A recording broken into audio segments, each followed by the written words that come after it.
You are now watching the full recording of CLCC's Sunday service. May the Word of God strengthen your faith and His presence bring peace to your soul. Pagpahingin ang ating Panginoon.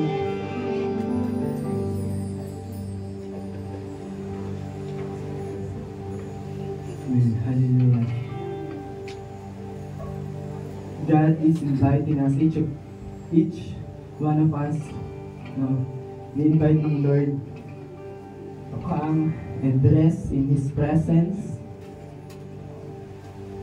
to come and lay down at His feet. If you're in pain, problems or trials, o ano pa man pinagdadaanan ng bawat isa sa atin, God is inviting us to come to the altar.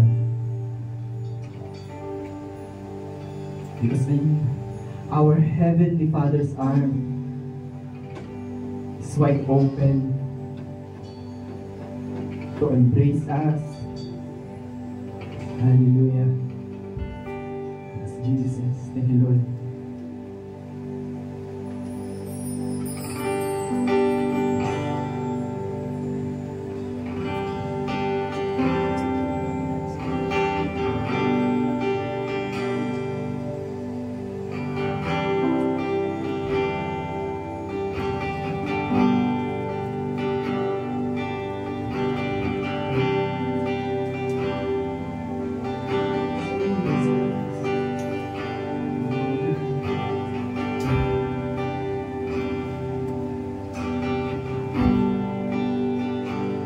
Are you hurting and broken within?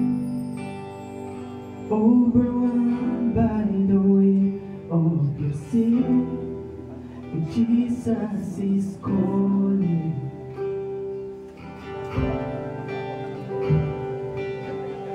To the end of yourself. Do you thirst for a drink from the well? Jesus is calling.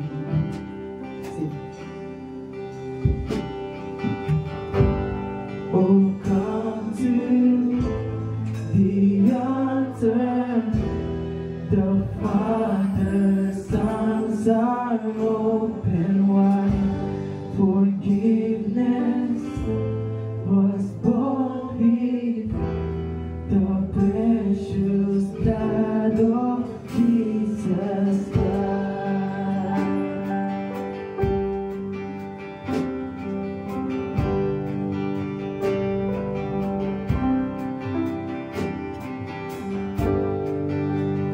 Leave behind your regrets and mistakes.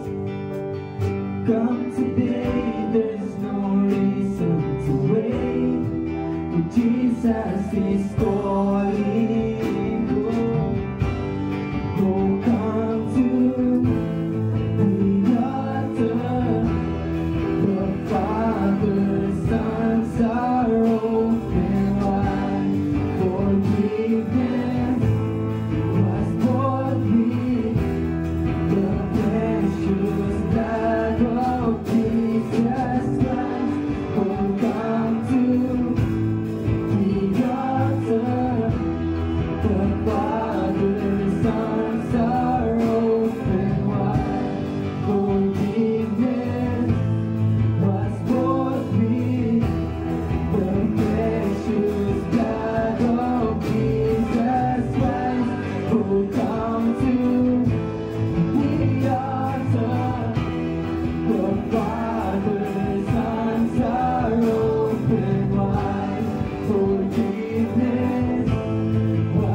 So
So we pour out our praise, pour out our praise. It's your breath in our lungs.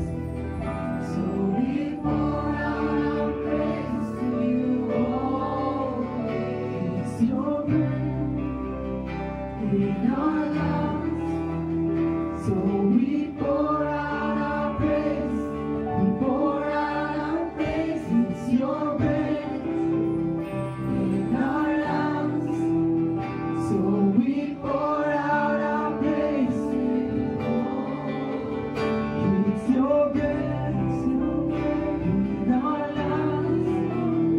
So we pour out our praise, we pour out our praise. It's your breath, Jesus, in our lungs. We pour out, so we pour out our praise to you only. Great are you, Lord.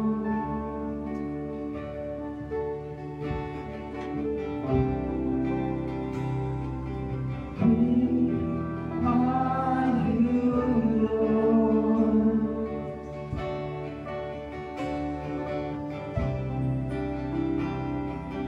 Great are you, Lord. Huwag tayong masawang sabihin sa Panginoon. Great are you, Lord.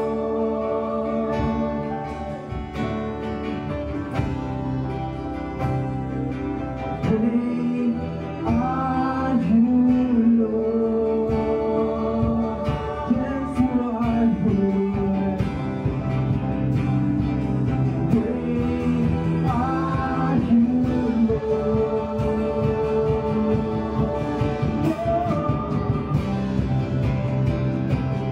Great are you, Lord.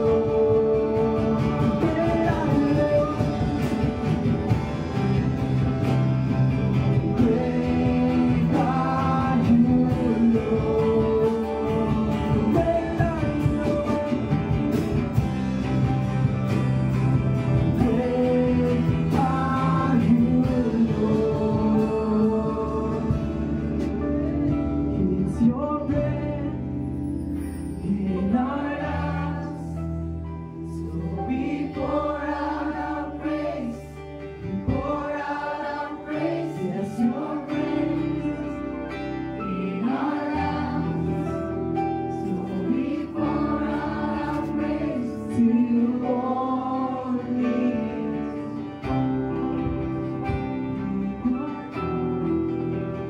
So we pour out our praise. Hindi ba natin itaas ang ating mga kamay?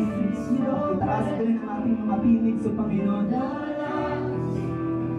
So we pour out our praise to you only. It's your breath in our lungs. So we pour out our praise, we pour out our praise. It's your breath in our lungs.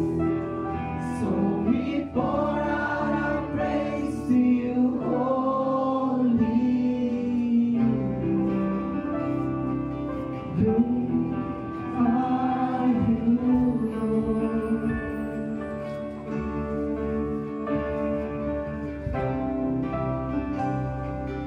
Great are you, Lord.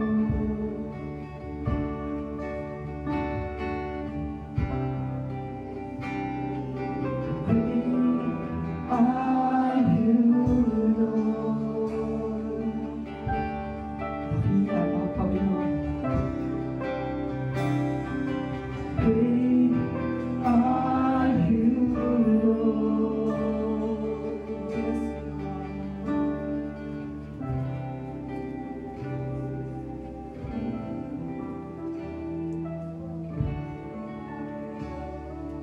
great are you.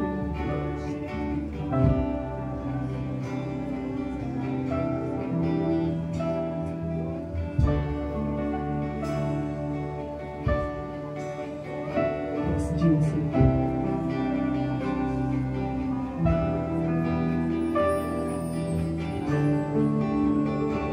You are great, O Lord, sa aming mga buhay.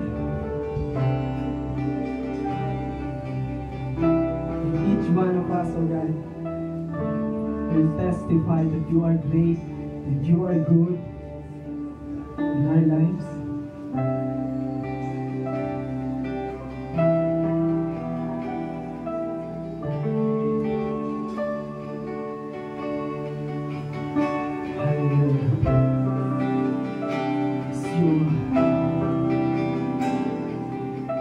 Sa huling pagkakataon, pawitin natin sa Panginoon. It's your breath in our lives, so we pour out our praise, we pour out our praise. It's your breath in our lives, so we pour out our praise to you only. Pwede naman nating palakpakan ang ating nakilang Diyos na buhay. Yes, Jesus, you are great in our lives forever.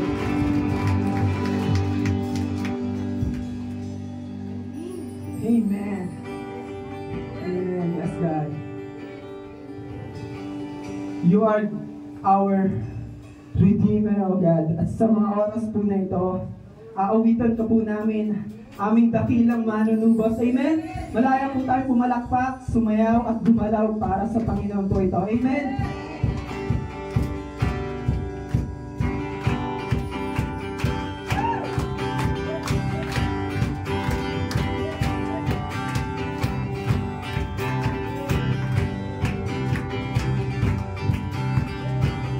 Ay, kumawit.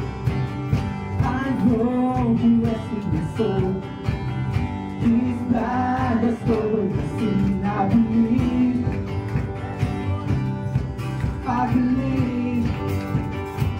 with my shame is taken away. My faith is healing his gift. I believe it. I believe.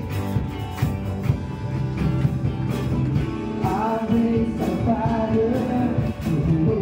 My Lord, my strong and the great, my Redeemer, my Redeemer, my Redeemer, my Redeemer, my Redeemer.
pong malakas na palakpak para sa Panginoon.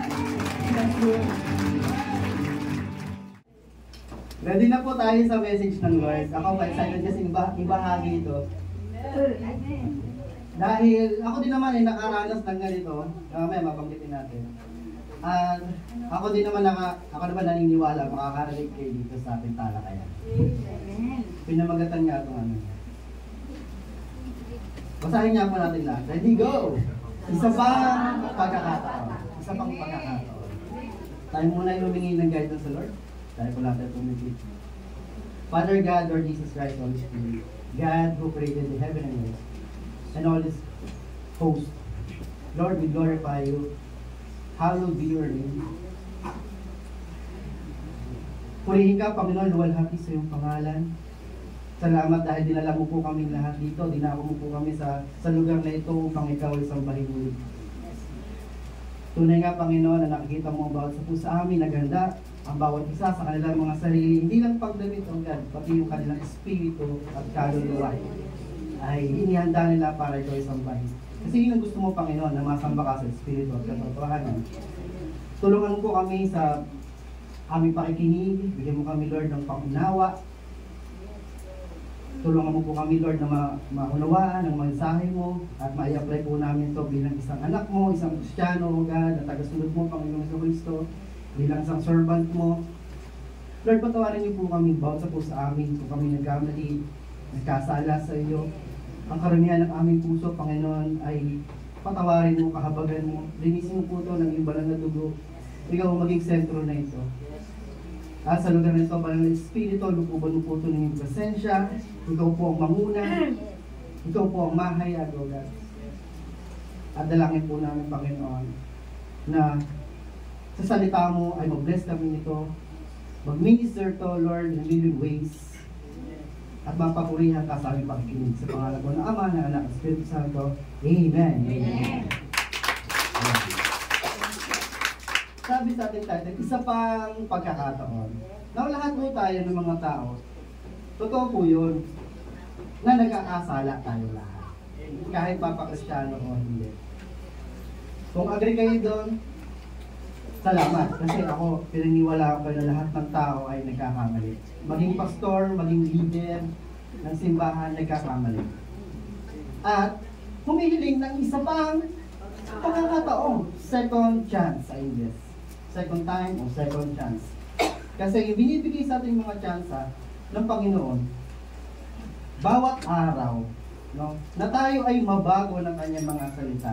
Dapat na natin kumbaga parang ang tsansa, ika nga, isang mabilis na tren na kung saan kung hindi ka makakasakay, maaksaya. Sayang, maiiwan ka. Tama po? Ngayong mga tsansa o pagkakataon na binibigay sa atin na siya ay papurihan, na siya ay sambahin, na basahin yung mga salita ng Diyos, na siya ay kausapin through prayer, tsansa yun, pagkakataon yun, na dapat natin i-grab. Tama? Yes, amen. Opo, nagkakamali tayong lahat. Pero alam nyo ba, paano ba natin malalaman na tayo ay binibigyan naman ng Lord ng second chance? Sa palagay niyo po, sa paanong paraan tayo binibigyan ni Lord ng second chance?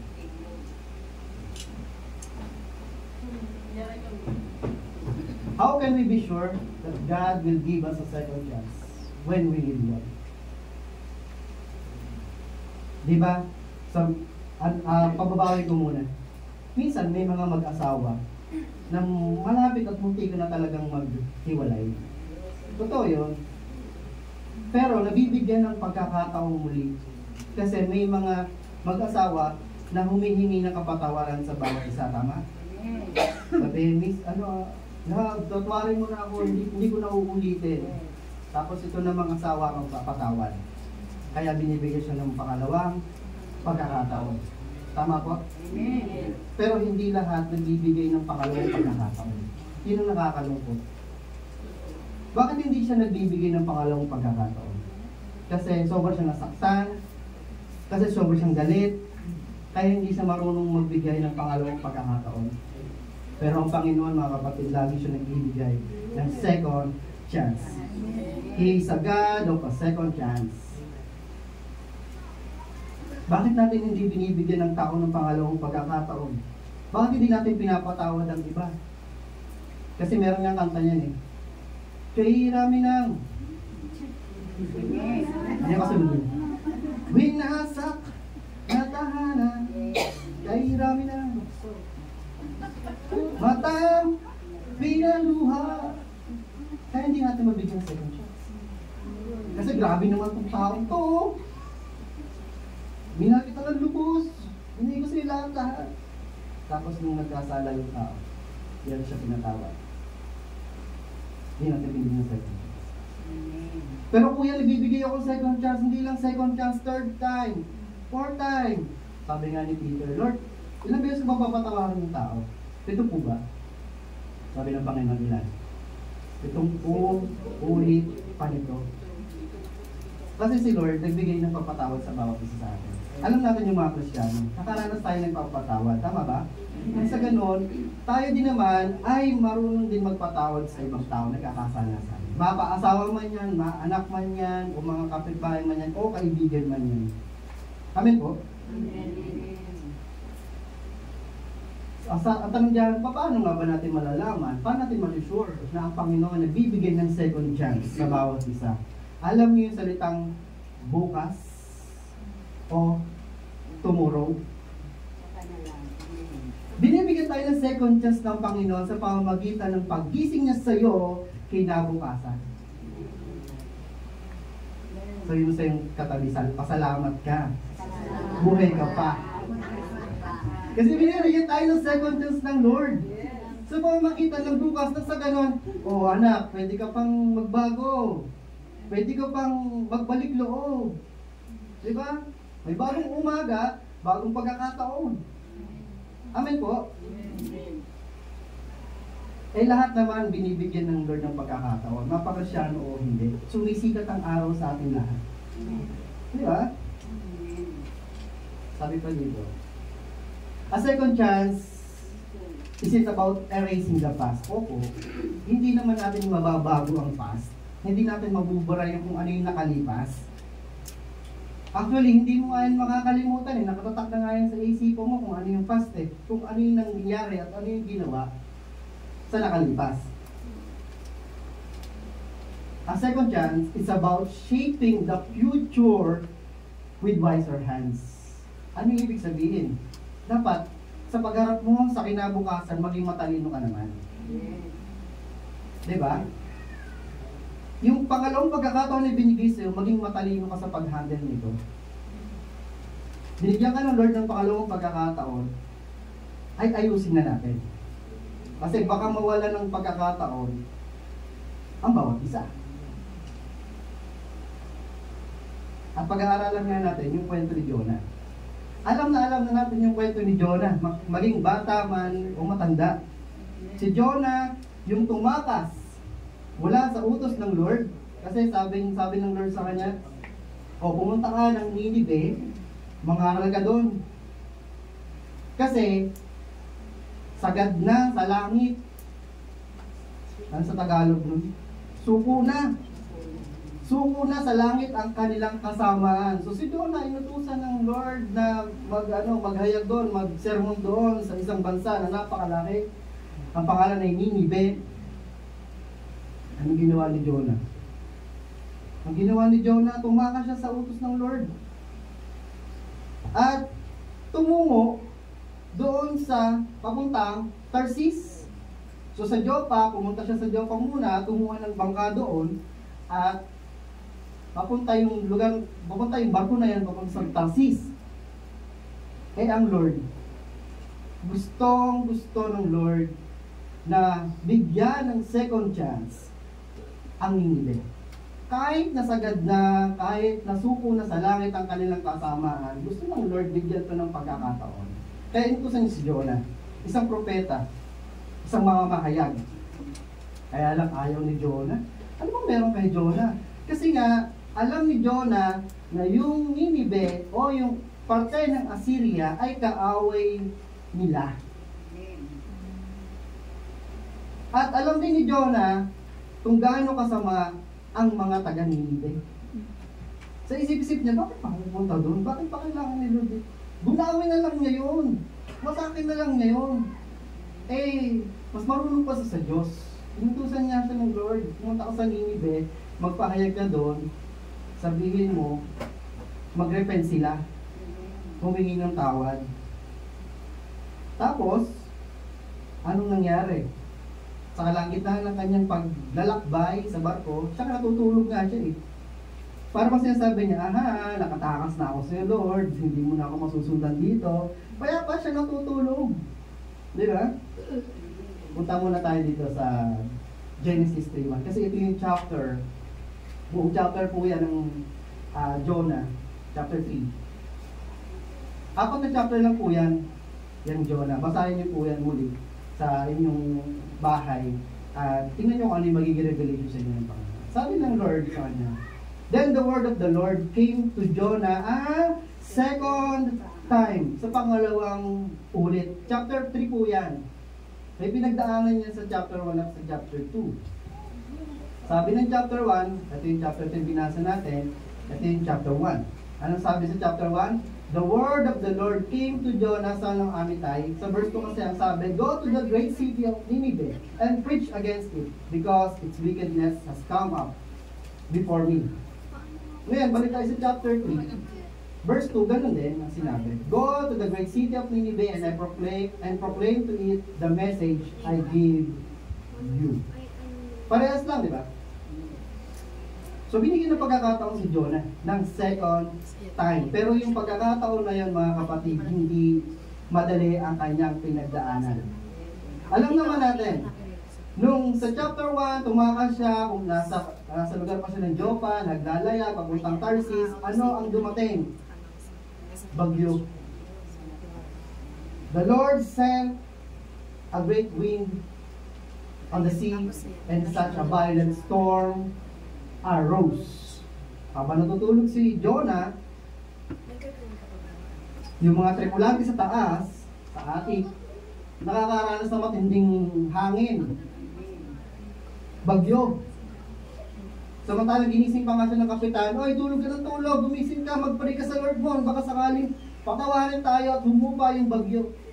Ano ibig sabihin ng kuya? Kapag ba ako umalis sa presence ng Lord, pag ba ako lumabas doon at ayaw kong gawin yung utos ng Lord, padadalan din ako ng Lord ng bagyo. Sa inyong palagay. Ang bagyo ba na binigay sa kanila ay opportunity o hindi? Marami tayong mga question dyan. Lord, pag ikaw ba nagbigay, ano ba yun? Opportunity ba yun o parusa sa akin? Alam niyo, binabasa ko itong muli. Alam mo naman yung kwento pero binalikan ko lang talaga yung pagbabasa. Iba't iba talaga revelation every season, every pagbabasa mo. Alam niyo nung nabasa ko to, sa chapter 1 pa lang, yung mga tripulante sa taas ng barko nila, nagpipray sila sa kanilang Diyos. Ibig sabihin, marami silang mga Diyos-Diyosan. Pray sila ng pray, Lord, ganun. Bawiin mo tong bagyo. Halos lumubog na eh. Kung babasahin yung Bible, imagine niyo yung barko nila pauga-uga, tapos sinatangay ng malakas na hangin. Halos palubog na. Parang wala na silang pag-asa. Malapit na silang mamatay. Kaya sila pray ng pray sa kanilang Diyos. Kaya sinabi niya kay Jonah, gumising ka, mag-pray ka sa Diyos mo. Tapos, nung pinadala ng Lord ang bagyo, nung nasa taas na si Jonah, kasama ng mga tripulante, ano nangyari? Nagpalabunutan sila. Na kung sino mabubunot, siya yung may kasalanan, bakit sila hindi nagkakaroon ng dilubyo. No? Para sa kanila parusa yun. Para sa kanila punishment yun ng Diyos. No? Di nabunot yung pangalan ni Jonah. Aha, ikaw pala yung may kasalanan, Jonah. Sabihin mo sa yung Diyos ay patawarin, tapos alisin yung bagyo. Ano ba kailangan namin gawin sa iyo para mawala yung bagyo? Diba? Ano sabi ni Jonah? Sabi niya, ihulog nyo na lang ako sa barko, sa bangka. Anong isipan ni Jonah? Anong meron ang Jonah sa pag-iisip na ihulog mo na lang ako sa dagat, na kung saan yung dagat galit? May bagyo? Makakaligtas ba siya doon? Anong isipin niya? Gusto niya mamatay? Tapos yung mga tripulante, sabi nila, at kapitan ng barko, nagpray sila kay God, mismo sa Diyos ni Jonah. Sabi, Yahweh, patawarin mo kami sa gagawin namin ito. Ano yung nakita ko doon? Ang nakita ko doon, naniwala sila sa Diyos ni Jonah. It's a blessing pa rin. Although, para sa paningin ng iba, punishment yung kay Jonah, takas kasi ng takas eh. Parang pitik yun ng Lord sa kanya, kurot yun ng Lord sa kanya. Pero yung mga kasama pala ni Jonah ay nakakilala sa Lord. Amen? Amen. Yung una, tumatawag sila sa kanilang Diyos eh. Pero nung nalaman nila na makapangyarihan ang Diyos ni Jonah, yun na ang sinamba nila, pinaniwalaan nila. Amen? Ako saan, parang tayo, bisa tumatakas tayo sa Lord eh, hindi mo namamalay, napipitik ka na. Nakukurot ka na ng Lord. Para bang pasaway na bata, na kung saan pinapalo. Pero with love. Kaya ako nasasabi, yung bagyo na pinadala kay Jonah sa barko na yun, na kung saan meron siyang kasama, marami na dadamay. With love pa rin yun. Kung pagsubok pa rin kay Jonah at sa mga tripulante, na kung saan, ito yung way naman ng Lord na makakilala yung mga kasama niya. Minsan kinukulot ka ng Lord, minsan akala mo pinaparusahan ka ng Lord, pero way ng Lord yun ng pag-ibig, na kung saan din, makakakilala sa yung mga nasa bahay mo, yung mga nasa trabaho mo, makakakilala din sa Panginoon na totoo ang Diyos na sinasampalatayanan mo. Amen?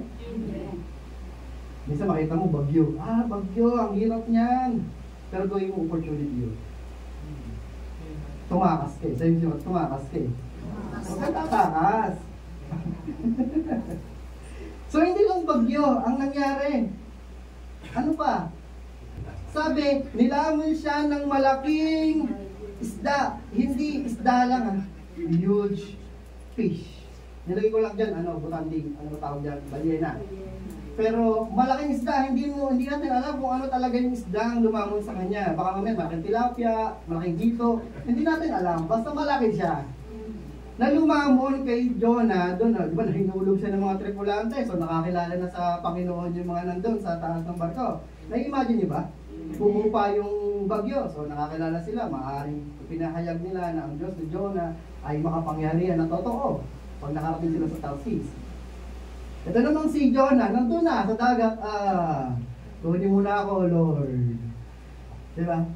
Yun yung parusahan niya, ay hinagi siya sa barko.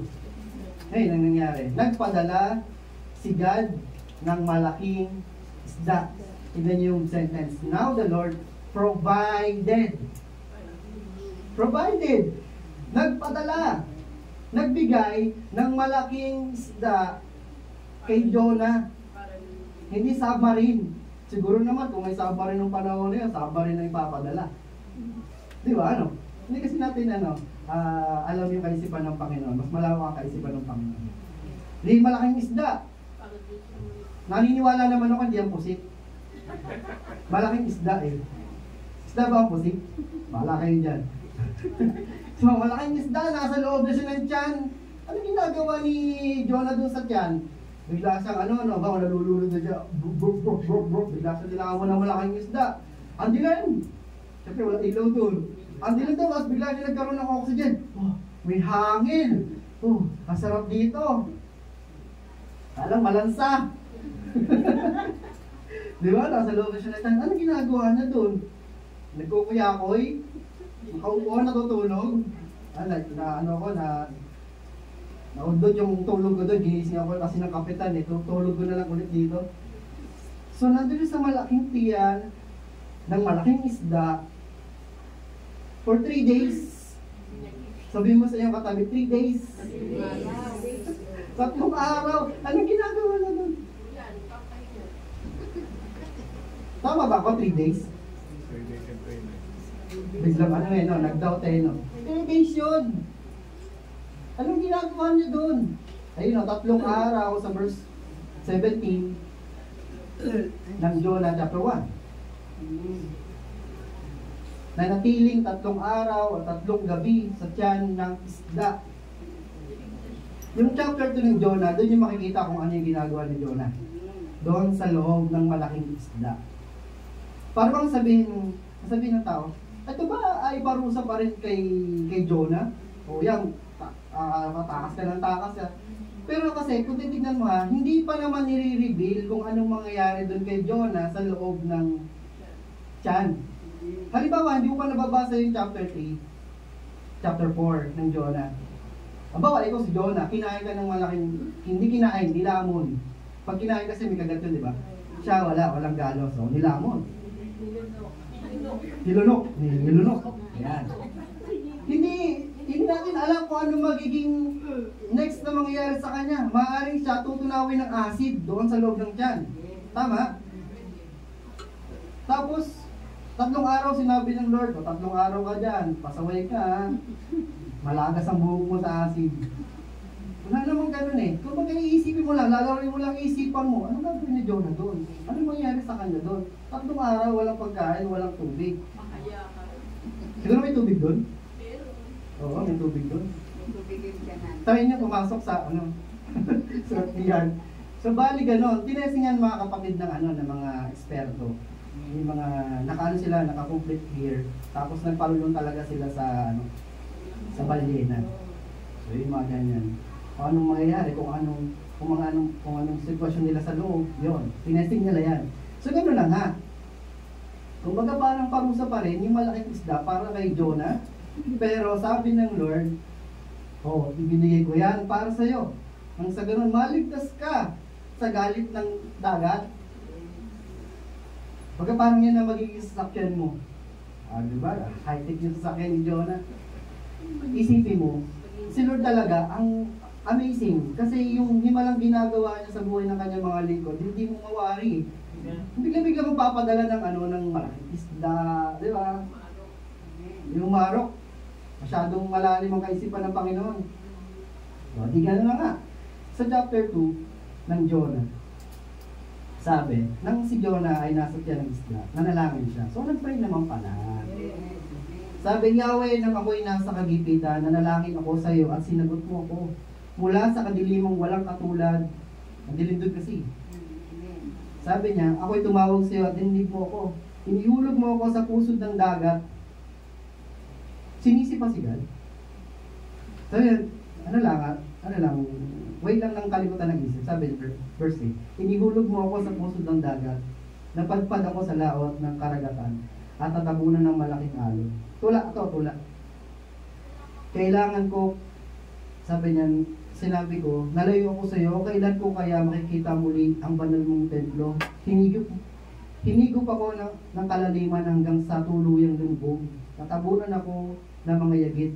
Ako'y nalubog sa ilalim ng mga bundok, sa daigdig ng mga patay, ngunit mula ro'y inihaon mo ako ng buhay.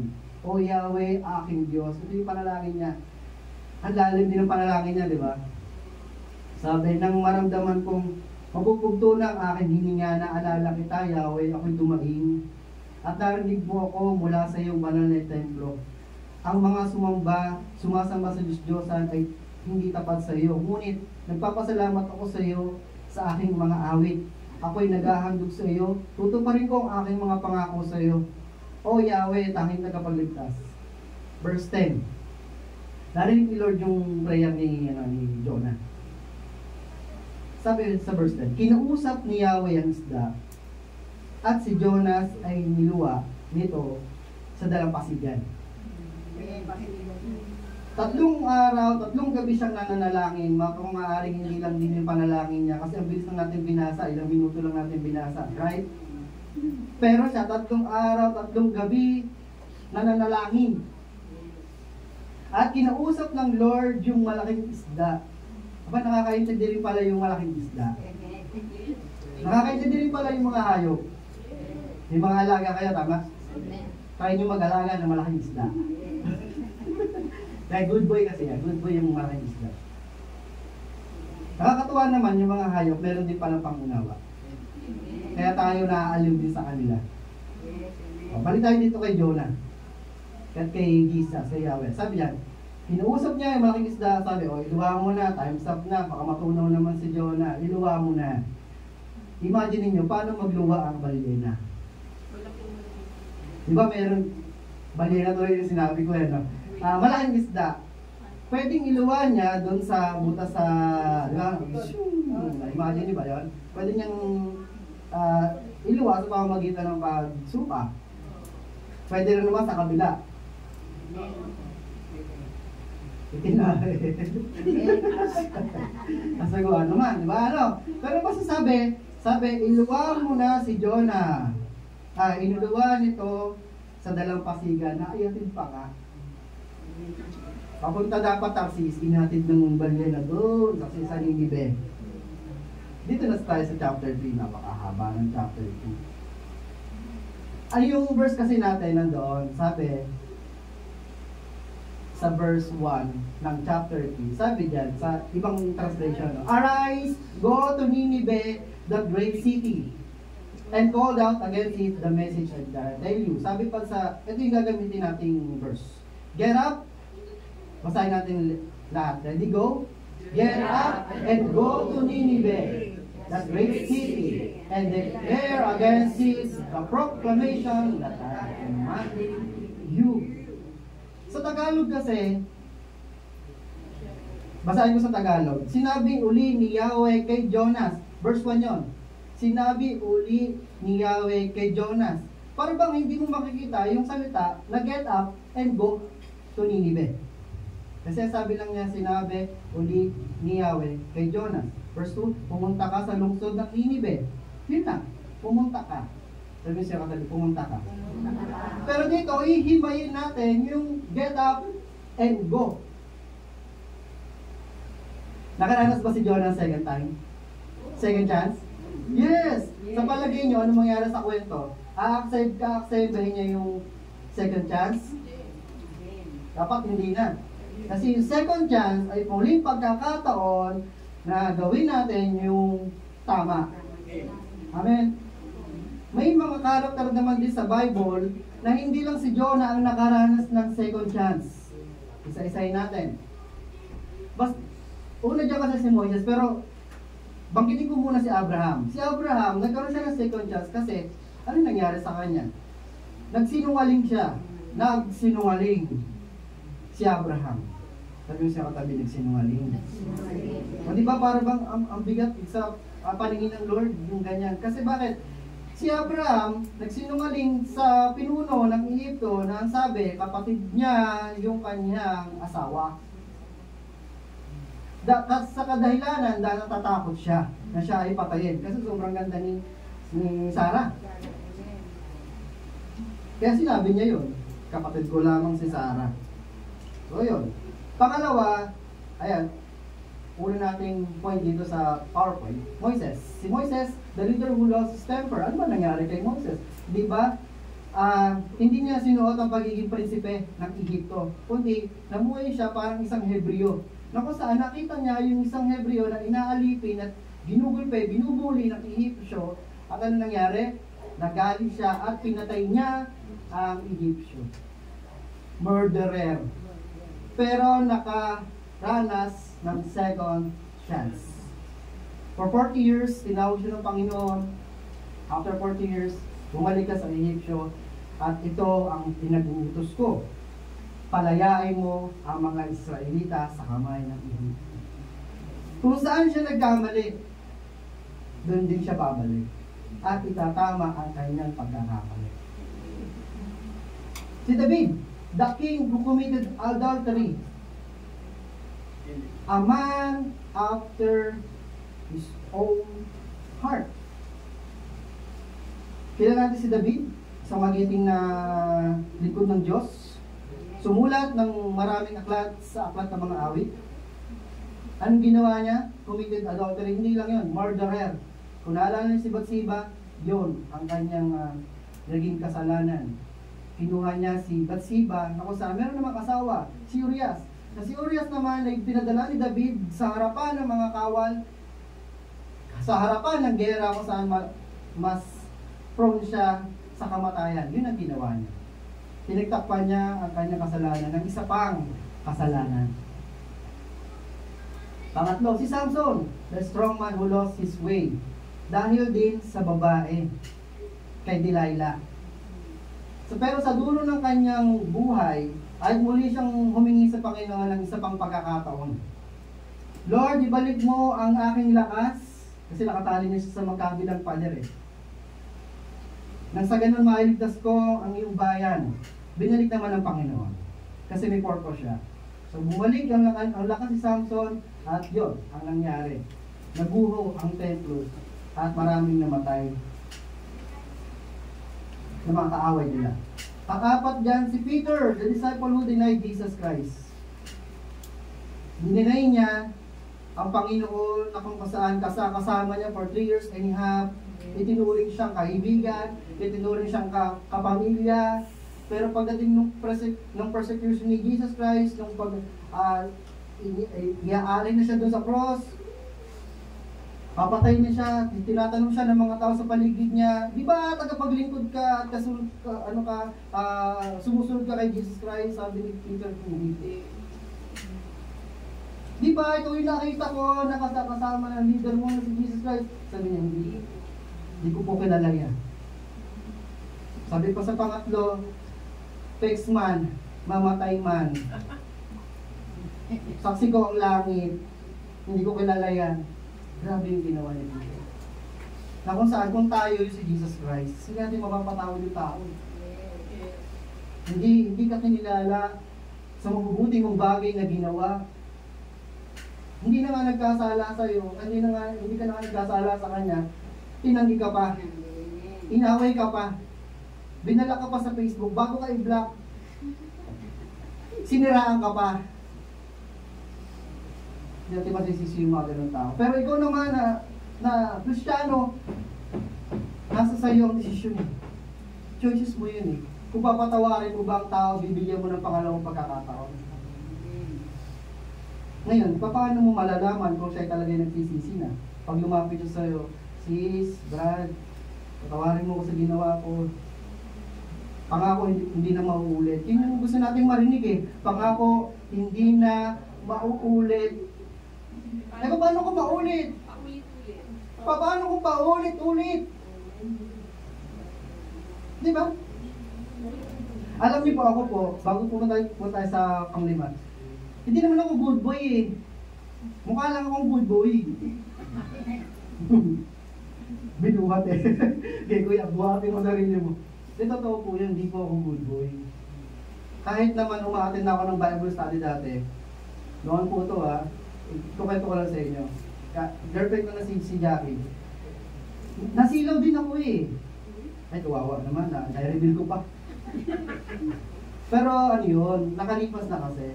Sa paningin ng iba, good boy ako. Sa paningin ng iba, loyal ako. Nagkaroon din ako ng pagkakasala sa kay Jackie. Kami, pero dahil sa ano yun, dahil sa kabisihan niya, nag-busy din ako. Yung mga nakakasama ko sa trabaho, naging malapit sa akin. Napol din, parang ganun. Pag-enjoy kayo makinig Kaya lang. Pas na to pas na po ito. Pinatawad na ako ng Panginoon ng Jackie. Opo, salamat po. Di ganun nga. Para sa kanya masakit yun eh. Opo. Pero alam niyo sa biyaya ng Lord, tsaka sa kabutihang loob ni Jackie, pinatawad niya ako eh. No? Para clear lang wala nangyari sa amin doon wala nangyari sa past, wala nangyari. Basta na-call lang, parang na-link. Huwag parang nakalimutan ko na magbigay ng oras dito kay Jackie. Huwag parang mas pinipili ko pa kasama ko na. Hindi gano'n na nga. Hanggang sa nag-decision ako, bubulol na ako. Nag-decision na ako na umalis na lang doon sa environment na yun. Ayoko na, kahit regular ako doon, tanggalin ko na sarili ko doon. Ako na tanggalin ko na sarili ko doon. Kasi lumulubog na ako eh, para akong Jonah na, alam mo yun, nakakilala sa Panginoon, pero tumatakas. Yun tuloy nangyayari. Hanggang sa ganon, kwento ko lang sa inyo saglit. Birthday ni Jackie, hindi ako invited. Galit eh. Wala naman kaming klarong paghihiwalay. Siyempre, ako naman. Walang closure, tama po yun. Mas alam pa ni nanay eh. At ako naman, nagguhit ako. Makakapasok kayo dun sa aming kwarto. Nandun pa rin siya, naka-display pa rin siya yung mukha ni Jackie. Portrait yun. Drawing ako. Kaso hindi ako invited. Pero ang ginagawa ko yun, with love. At tinatreasure namin yung portrait ko. Hindi ako marunong mag-drawing, pero ginuhit ko siya. Yung mukha niya.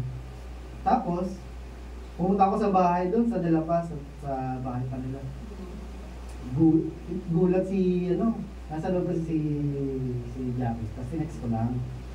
Dito ako sa labas ng bahay. Ayaw ko pumasok eh. Kapag naman ang mukha ko, di ba? Hindi gano'n na nga. Gulat siya kasi yung mga kaibigan niya, sige na, kung maalala ko si Daddy o si Mami, basta pinapasok ako. Pagpasok ko, nahihiya pa ako. Yung pambalot pa nung portrait, parang dyaryo. Magazine. Hindi ko sa kanya, nabot ko, happy birthday. Talagang hindi kami nagtitigilan. Ganun siya eh. Hindi ganun na nga nangyari. Nilagay yung portrait sa gitna ng lamesa. Yung portrait na yon, kulay black yung paligid. Kaya mukha tuloy Yung man na payapa na yun. Kulay itim yung border. Yung portrait. So yun na nga. Yun. Tapos nangulit lang ako na nangulit. Kasi ako din naman nangihinayang sa relationship namin. Ayoko ma-accept. Pinatawad niya. Una lang sabi ko, pwede ba tayo maging friends ulit? No? Mga diskarte ng mga lalaki. Hindi agad pwede ba ulit maging boyfriend? Hindi gano'n. Pwede ba ulit maging kaibigan tayo? So ayun. Magkaibigan ulit kami. Hanggang sa, naging kami ulit. Pero alam nyo, yung ginawa kong kasalanan na yon, tanda pa rin hanggang ngayon. At ibinibida sa mga kabataan. Ibinaksa ko din. Nabiro lang. Yung kwento namin yun, nakakatuwang pag-usapan kasi totoong nangyari at the same time talagang yung pagkapatawad nandun. Pinatawad niya ako at tinanggap niya ako ulit buong buo. Diba? At salamat sa Panginoon, nandito ako. Kung hindi niya ako pinatawad, wala na ako dito. Wala ako dito. Hindi niyo makikita. Kawawa naman kayo. Iba na lang. Iba na lang. Dahil yun nga, sa biyaya ng Panginoon, nakaranas din ako ng pagpapatawad mula sa ngayon, asawa ko. Dati ko, ex-girlfriend ko. Si Gabi. Na ngayon, asawa na. Pero yung mga kasalanan na yun, nagiging katawaan na lang namin na, sino ka-text mo dyan? Sino ka-chat mo dyan? Gumagano na lang siya. Kumbaga, tinatanong ko, ano ba? Hindi. Bago na ako nila. Pero kayo makikipagtalo sa mga babae. Happy wife, happy life. Ano pa? Balik tayo dito. So yun nga yung kwento. Balik naman tayo dito. Sa panglima, si Paul. Biruin mo yun, nagkaroon ng second chance si Paul na siya ay mamamatay Kristiyano. Tinutugis niya, nangangabawi siya. Ay na, baka magtago na kayo mga Kristiyano. Andito na ako. Hanggang sa kinausap siya ng Panginoon sa kalagitnaan ng araw. Bigla nakaakit siya ng liwanag. Kinakausap siya, bakit mo naman ako inuusig, Paul? Sabi ni Paul, sino mo ba kayo? Panginoon. Diba sabi ako si Jesus Christ na yung inuusig. Yun, nabago buhay niya. Nagkaroon siya ng second chance. At nagpahayag at naging preacher at naging apostol sa biyaya ng Panginoon. Amen. Kaya ako naniniwala kahit yung mga preso, sa mga bilibid, sa mga jail, meron silang mga second chance. Yes. In his time, pwede silang gamitin ng Panginoon eh. Amen? Kahit gaano kasama ang kanilang ginawa, mamamatay tao, nag-commit ng adultery, pangangalo niya, kahit sino na grabe at sukdulan at suko na sa langit ang kasalanan, pwede pa rin bigyan ng Panginoon ng second chance. Amen. Haba ng introduction natin, tapos na tayo. Get up! Sabi mo sa katabi, get up! Ano ibig sabihin nito? Diba? Arise! Sabi dun sa nabasa natin. Start over again, do over. I-recondition mo sarili mo, get up! Kasi nasa nasa baba na eh. Pagka parang sukdulan na yung ating mga kasalanan sa Panginoon, parang naaawan tayo sa sarili natin. Kumbaga may pag-asa pa ba ako? Sabi ng Lord, sige magbago kang muli. Mag-renew ka, i-fix mo yan. Magbago ka ng isip, repeat. Tapos repeat mo yung ginagawa mo sa Lord. Magkaroon ka ng second chance. Kasi nagawa lang naman ng mga taong ito, kanina, yung si Moises, si David, si Samson, si Peter, si Paul, nagagawa naman ng mga taong ito dahil sa biyaya na natanggap nila, kagandahang loob mula sa Panginoon. Tayo din naman eh. Nakaranas tayo ng grace. Sabihin nyo, grace. For is by grace you have been saved. Hindi natin magagawang mag-get up, hindi natin magagawang mag-do over again, start over again, kung wala yung grace ng Panginoon. Hindi natin mapipix ang ating sarili kung wala ang grace ng Panginoon. Ano yung grace? Biyaya ng Lord, kagandahang loob ng Lord. Kaya sinasabi ng Lord sa atin, get up. Get up. Muli sinabi ni Yahweh kay Jonas, pumunta ka sa lungsod ng Ninive at ipayag mo ang pinapasabi ko sa iyo.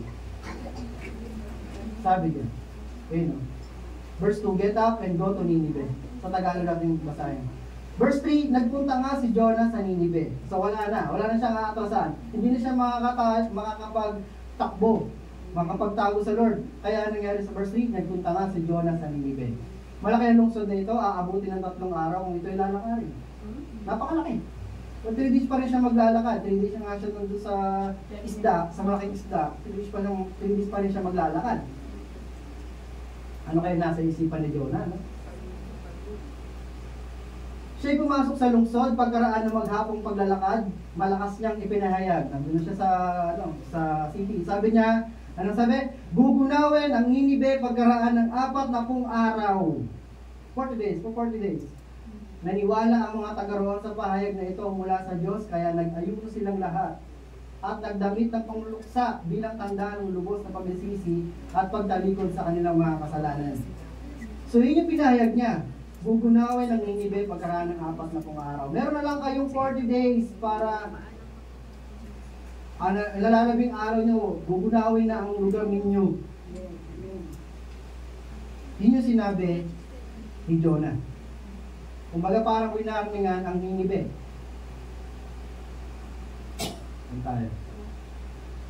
So nakita natin dyan na nagbalik loob ang mga taga-Ninive. Naniwala ang mga taga-roon sa pahayag na ito mula sa Diyos. Naniwala. Sa English niyan, asan yan? Verse 5. And the people of Nineveh believed God. Tignan yung word. Believe God, hindi believe in God. Ano ibig sabihin nun? Believe God. Naniwala sila sa sinabi ng Panginoon.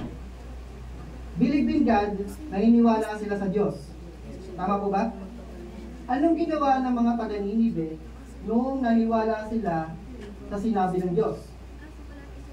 Nagsuot sila ng pangluksa at nag-fast and prayer. Pati yung mga alaga nilang hayop, i-imagine ko ay paano nila dadamitan nila sa ako yung mga alaga nilang hayop. Yun kasi yung way nilang panluksa. So yun na nga,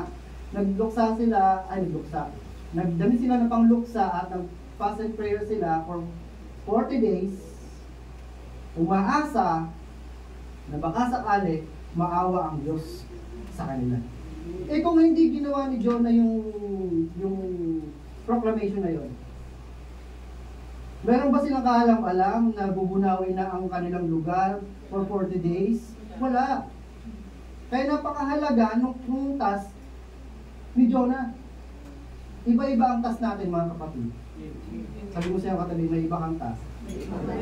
Kung alam mo yung task mo, huwag mong takbuhan. Kasi mas mahihirapan ka at mas madedelay kung ano yung bibibigay ni God na opportunity sa iyo at sa mga nakapaligid sa iyo. Naintindihan niyo po? So napaka-laki, nakaganda ang loob na binibigay ng Lord sa bawat isa. Tingnan niyo to, amazing grace. Katayan niyo, amazing grace, how sweet the sound that saved a wretch like me. Wala nang kapag-pag-asa, lubog na wretch. I once was lost, but now I'm found. Was blind, but now I see. Dahil sa biyaya ng Lord, tayo talaga nakakilala sa Panginoon. Kung hindi dahil sa Panginoon Jesus, kung hindi dahil sa Kanya na siya ay nag-alay ng Kanyang dugo at ng Kanyang buhay sa bawat isa, wala tayong dinadanas na kaligtasan. Amen? At baka lahat tayong punta sa impyerno. Ito pa, sabi pa nga ng Roma, but God demonstrates His own love for us in this. While we were sinners, Christ died for us.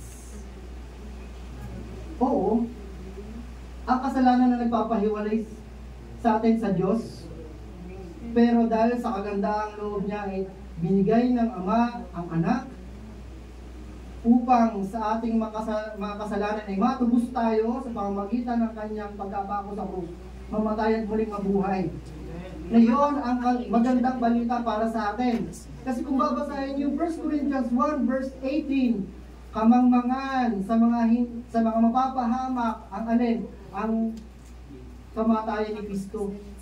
Na sa atin naman, para sa atin, iyon ay kaligtasan. Kaya napakadakila ng kanyang kagandahan. Huwag natin sasayangin.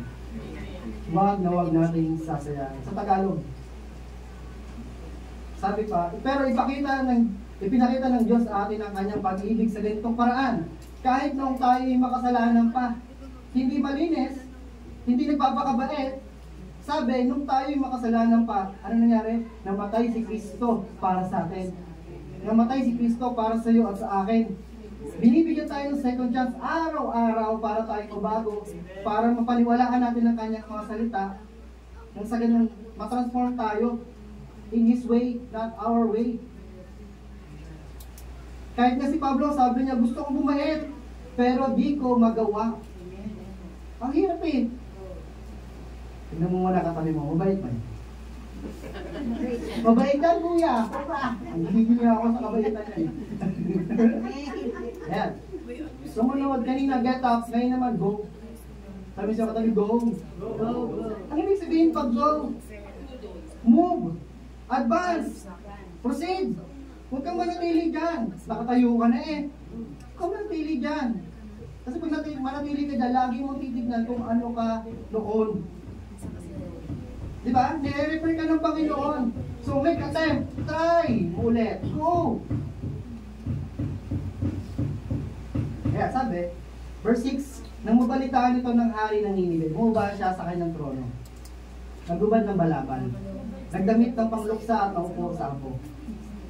At pinasabi niya sa mga taga Ninive, ito'y utos ng hari at ng kanyang mga pinuno. Walang dapat kumain ng anuman. Wala rin iinom, maging tao o hayop. Lahat ng tao, hindi binabanggit ko kanina. Lahat ng tao at hayop ay magdadamit ng pangluksa. Diba? Merong mga damit-damit pala yung mga hayop. Taimtim na manalangin sa Diyos ang bawat isa. Pagsisihan ng lahat ang nagawa nilang kasalanan at iwan ng masamang pamumuhay. Kanina, sa chapter 1, anong sabi ng Lord? Sukdulan na ang kasamaan, suko na sa kalakitan ng kanilang kasamahan. Pero sabi ng hari na dahil siya ang pinuno, naniwala na sa Diyos sa pamagitan ng salita ni Jonah na sabi, gugunawin ang Ninive sa loob ng 40 days o makatapos ng 40 days. Kaya sabi niya sa mga tao, mag-fast, mag-prayer kayo, magdamit pang luksa, mga tao o hayop, magsisi sa mga masasamang pamumuhay. Anong sabi pa? Verse 9, baka, sabi niyo baka. Parang baka sakali lang, baka sakali, baka lang. Baka sa parang ito'y mapawi ang galit ng Diyos. Magbago siya ng kanyang pasya at hindi niya tuloy-tuloy ang balak na pagpatay sa atin. Hindi nakikita ng hari yung Diyos eh. Pero nagbabaka sakali lang na baka sa parang gagawin nila, mapatawad sila. Verse 10, nakita ng Diyos sa kanilang pagtalikod sa kasamaan, kaya hindi na niya pinarusahan ang mga ito tulad ng kanyang naunang sinabi. Yun ang magandang balita para sa mga Ninive. Kaya lang, may ginawa silang hakbang. Amen? Sa parang hindi nila sinasabi, Lord, patawarin mo po ako, Lord, patawarin po ako. Pero walang ginagawa. Meron silang ginawa. Ipinakita sa gawa. Amen?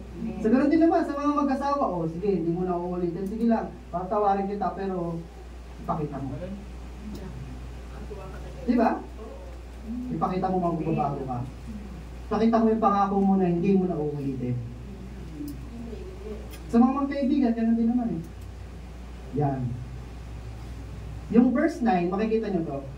May kahalintulad sa 1 John. English nung sa Jonah, sa chapter 3, sabi, he thought, who knows? Who knows? Sino nakakaalam? God may see this and turn from His wrath so that we might not perish.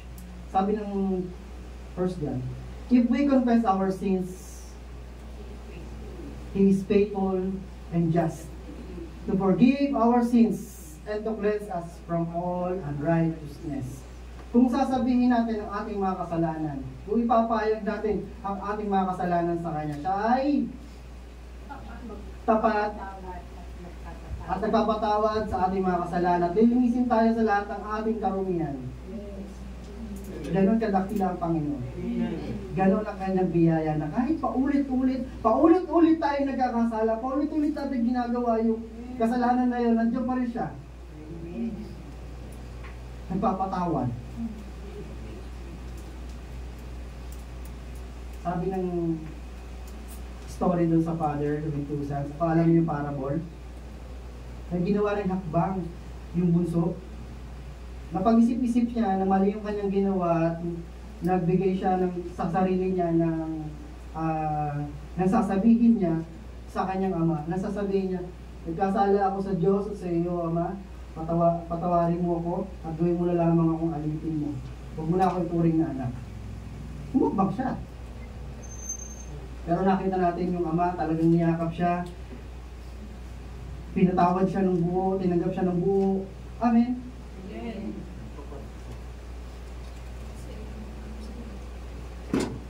Isa pang pagkakataon. Yun naman talagang lagi natin hiling. Isa pang pagkakataon.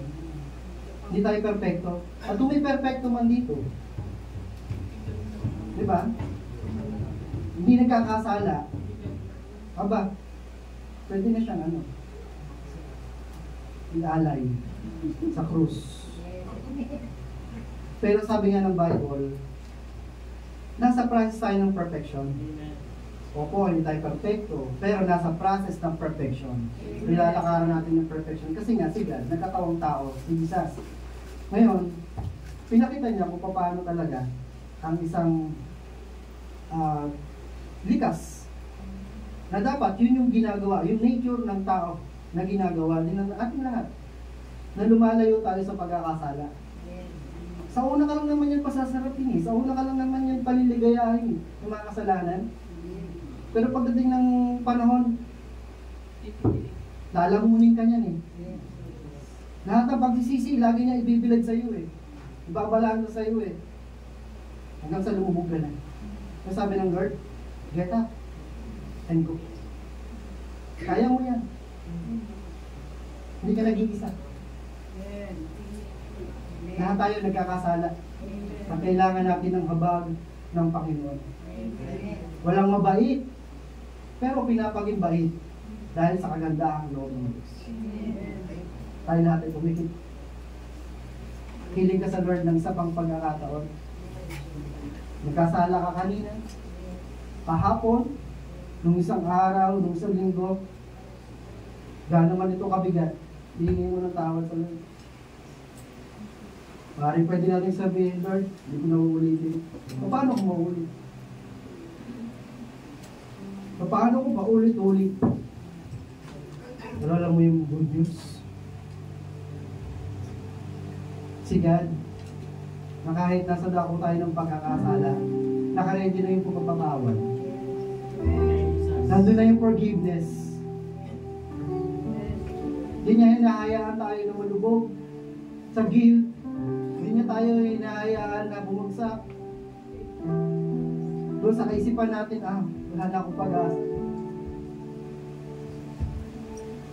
Tinitiyak ng Panginoon sa'yo, meron kang pag-asa. Bawat araw na binibigay sa'yo ng Lord, gawin mo yun. The second chance.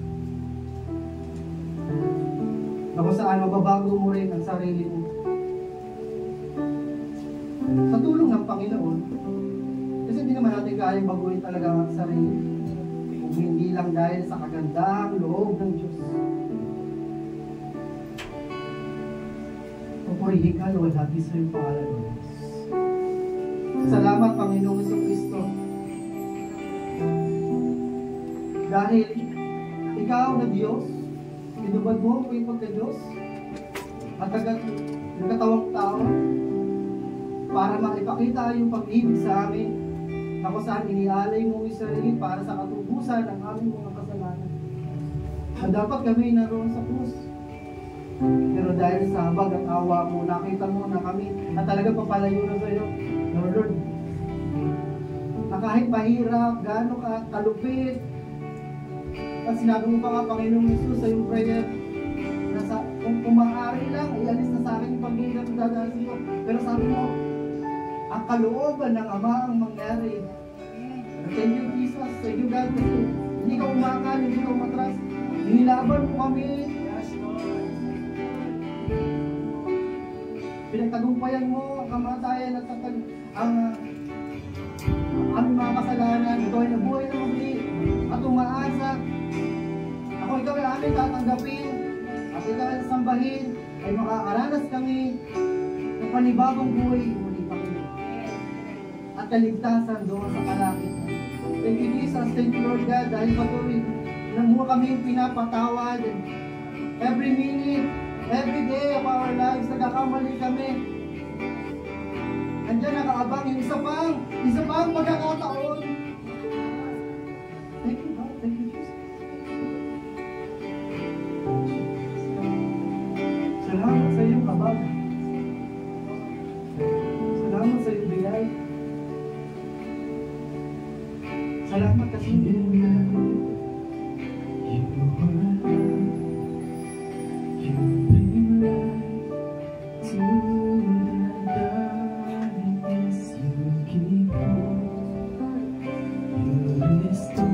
narito po ang mga anak, Panginoon.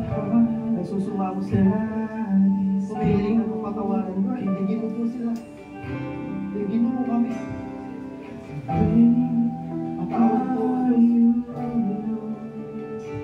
Patawad po sa mga kasalanan po namin. Mga maling na inisip. Maling na gagaw. Abuti mo po sila, Panginoon. Banal na Espiritu, protection po ang kailangan po namin sa lugar na ito. Without you, Lord, we are useless. Pero Lord, salamat sa iyo, salamat sa iyo, grace. O dakila ka, Panginoon. You give life, you are love. You bring light to the darkness. You give hope. You restore every heart that is broken. Great are you, Lord. It's your breath in our lives, so we pour out our praise. We pour out our praise. It's your breath in our lives.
nananalig ka sa Lord, buhay siya, nandiyan siya, nag-exist siya.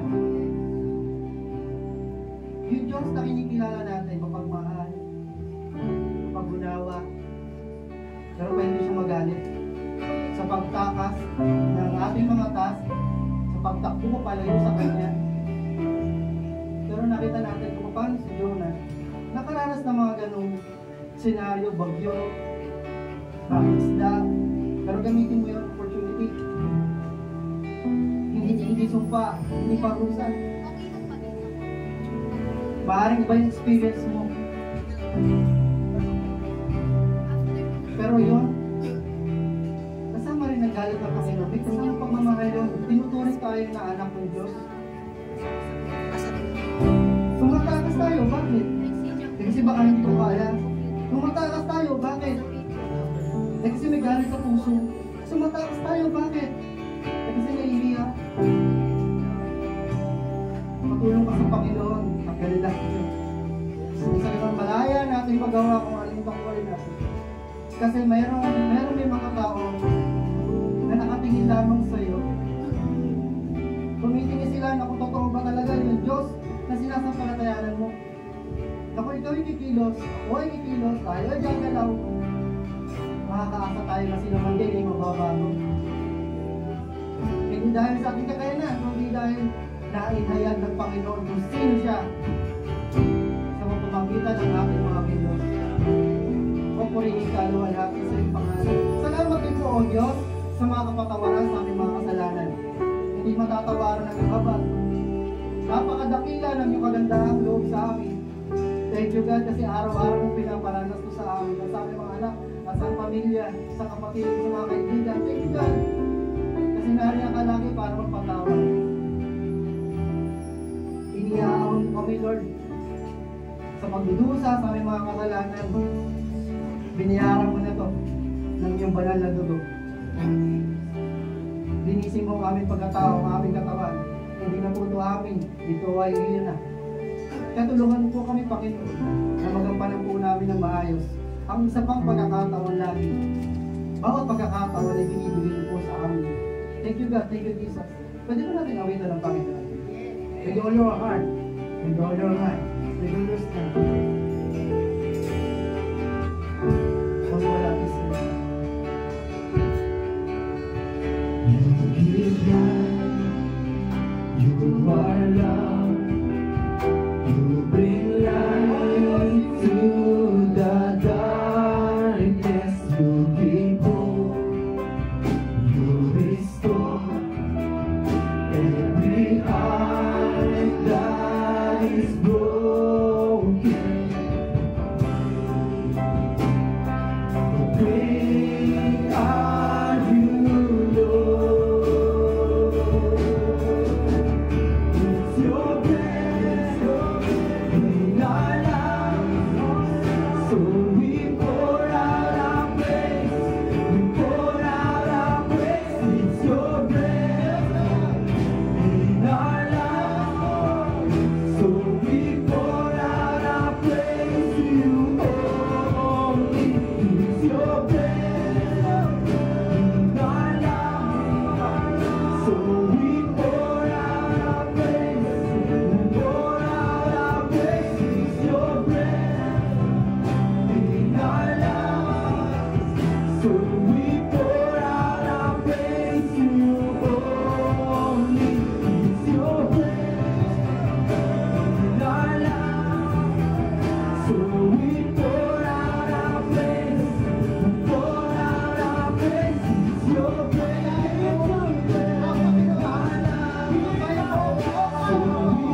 in our lives.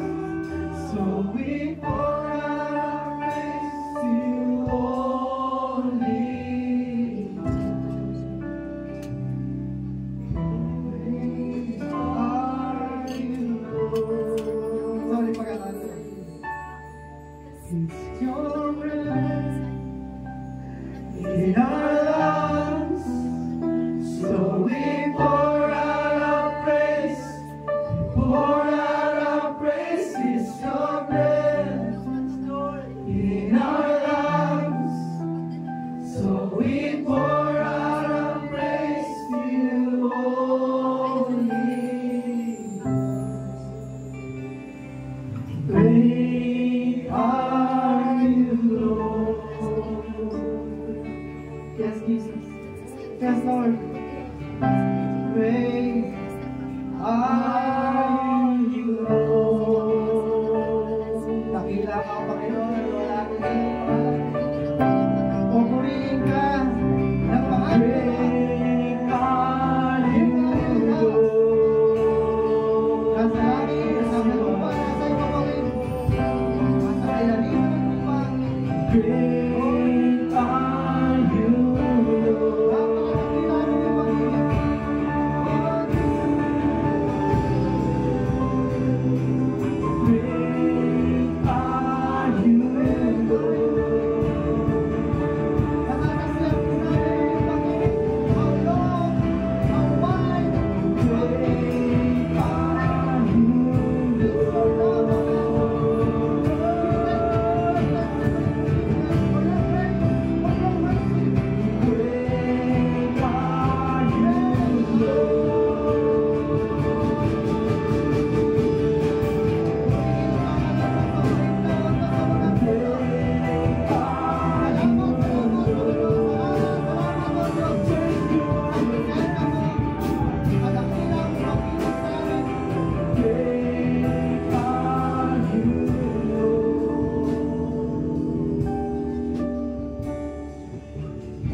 nagsasawang mahalin kami.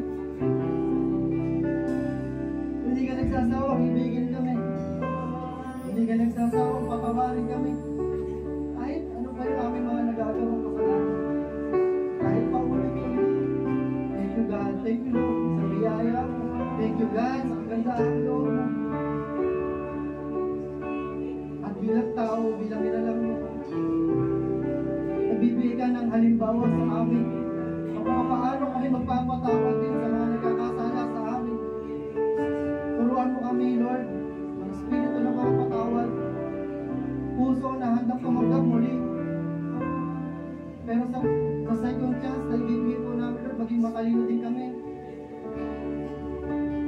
Nagamit po namin, Panginoon, ang mga salita sa journey po na pagiging Kristiyano at anak mo. Thank you, God, kasi hindi ka nagsasawang ibahagi sa amin ang istorya sa Bible, ang mga salita mo, Panginoon sa Kristo. Thank you, God. Thank you, Jesus. Kasi malaya kami nakakapag-uwi sa iyo. Malaya kami nakakapag-awit sa iyo. Malaya kami nakakapagsurbo sa iyo. Ating hindi magagawa ng kaaway. Baka may igapusin. Hindi niya kayang gamitin ng guilt, ng regret, upang kami ikadinahin, upang kami ay mapigilan sa pagsamba. Maludin po kami ng iba na nagulong. At anuman ang aming mga gagawin, anuman ang aming mga trabaho, at kung sino man ang aming mga nakakasama sa buhay, pamilya, asawa, anak, ako, Lord, bless mo po itong lahat, Panginoon. Sa lahat po ng mga nangangailangan, Lord, provide mo po ito. Trabaho, pagkain, bahay, at mga material things na magagamit po nila upang ikaw ay mapupurihan sa kanilang mga ginagawa. Lord, thank you God. Thank you God. Kasi nandiyan ka para sa amin. Hindi mo kami iiwan. Hindi mo kami pinababayaan. Lagi ka po namin kasama, Lord, sa pagkapangahan mga pa. Saan ba kami pupunta, Lord? Makita ka po sa amin. Mahayag ka po sa amin, Panginoon. Nang sa ganun makakilala rin po sa iyo ang mga mahal po namin sa buhay. Kasi hiling po namin, Lord, sila magiging makasama po namin sa langit. Yes, Lord. Na hindi mapahamak ang kanilang kaluluwa. Yes, Lord. Mahabag ka rin po sa kanilang Panginoon. Purihin ka, luwalhati sa'yo. Nawa nga pa sa aming Panginoon ang kapayapaan, pag-ibig, kasama ng pananampalataya. At sumaamin nawa, Panginoon, Lord, ang kagandahang loob. Palagi. Sa iyo po, papuri, masalamat pagdakila. Purihin ka, O Diyos. Ang lahat ng mga mahal na Diyos ay magsabi ng malakas na Amen!